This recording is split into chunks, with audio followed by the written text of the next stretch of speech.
wassalamu ala asyrofil anbiya'i wal mursalin wa ala alihi wa sahbihi ajma'in.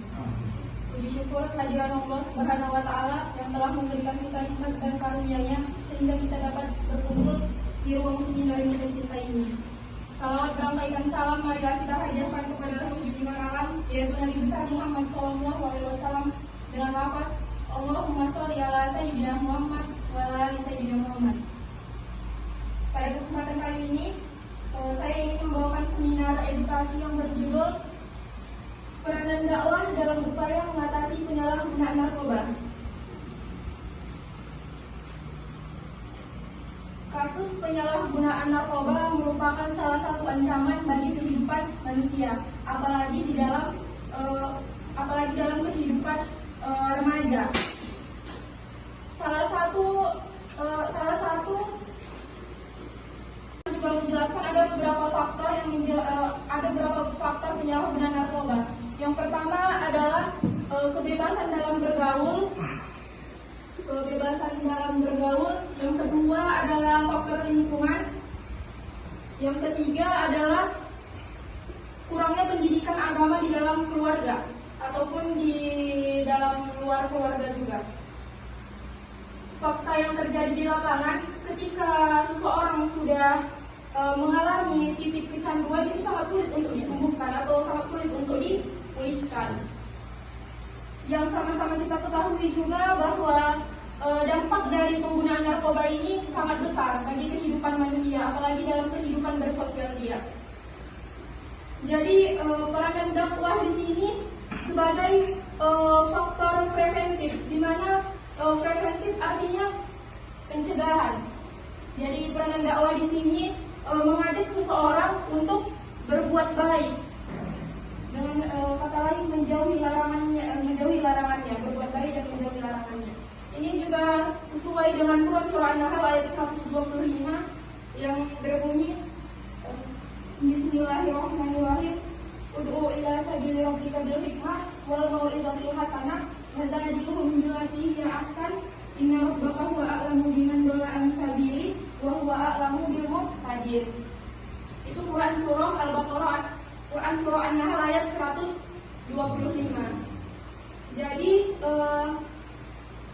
di Quran surah An-Nahl ayat 125 ini juga mengajak untuk berbuat baik, mengajak manusia menuju jalan Allah dengan hikmah. Baru berdebatlah dengan cara yang baik. Ada beberapa faktor penyalahgunaan narkoba. Faktor yang paling besar yang terjadi itu yang pertama adalah pergaulan, kebebasan dalam bergaul. Yang sama-sama kita ketahui bahwasannya anak zaman sekarang juga akses untuk bergaul itu sangat luas, apalagi difasilitasi oleh media sosial. Jadi sama siapapun dia bisa bergaul. Sebenarnya kita itu pandai-pandai untuk memilih. Jadi tidak usah berteman dengan seseorang yang berpotensi untuk toksik atau toksik.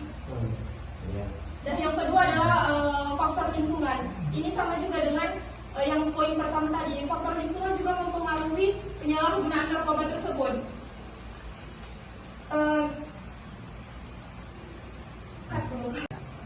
Yang kedua adalah faktor lingkungan. Ini juga sama dengan faktor yang pertama tadi. Ketika di sekitar rumah kita ada seseorang yang menyalahgunakan narkoba, mungkin kita juga penasaran untuk mencoba barang tersebut. Itulah mungkin faktor lingkungan juga mempengaruhi untuk penyalahgunaan narkoba.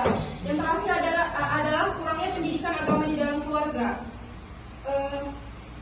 Sebenarnya ini minim juga ini penyalahgunaan narkoba di poin ketiga. Adanya yang tidak diberi 100% oleh orang tua yang pendidikan agama, tapi dia tidak membuat hal yang seperti itu. Mungkin itu saja yang bisa saya sampaikan. Apakah ada di antara teman-teman yang ingin bertanya? Dipersilahkan. Ini kan tentang peranan dakwah dalam upaya mengatasi penyalahgunaan narkoba. Berarti seseorang sudah tahu tentang agama itu. Jadi kenapa ada juga orang dia anak ustadz, dia anak apa, tapi anaknya itu menggunakan narkoba, itu salahnya di mana? Sementara uang itu orang itu di perumahan suatu perumahan yang baru. Bisa dijelaskan kenapa anak itu bisa memakai narkoba? Apakah dari pergaulannya atau dari apanya? Ya, terima kasih kepada saudara Omar. Tadi kan judulnya peranan dakwah dalam upaya mengatasi penyalahgunaan narkoba. Di sini peranan dakwah yang kita bahas bukan seseorang itu mengetahui ilmu agama itu. Jadi kalau misalnya pertanyaannya udah mengetahui ilmu agama itu tapi tetap menggunakan narkoba, itu inilah faktor-faktor yang bisa kemungkinan terjadi kepada seseorang itu. Yang pertama itu tadi adalah kebebasan dalam bergaul. Mungkin di dalam pesantren yang saudara Omar katakan tadi, keterbatasan akses dalam menggunakan apa-apa gitu loh. Jadi sifat yang remaja ini kan penasarannya tinggi. Jadi ketika keluar dari pesantren tersebut menggunakan atau sebenarnya mencoba itu awal-awalnya. Yang kedua tadi adalah faktor lingkungan. Baru yang ketiga, kurangnya pendidikan agama di dalam keluarga.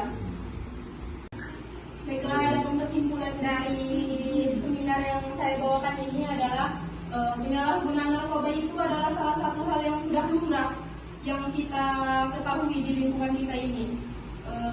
Bermacam-macam faktor untuk seseorang untuk menggunakan. Jadi peranan dakwah di sini bagaimana seseorang itu bisa mengajak seseorang lain untuk terhindar dari perilaku yang menyimpang tersebut. Jadi itulah hubungannya peranan dakwah terhadap upaya mengatasi penyalahgunaan narkoba. Mungkin itu saja yang bisa saya sampaikan. Lebih dan kurangnya saya mohon maaf. Wabillahi taufiq wal hidayah. Wassalamualaikum warahmatullahi wabarakatuh. Waalaikumsalam warahmatullahi wabarakatuh.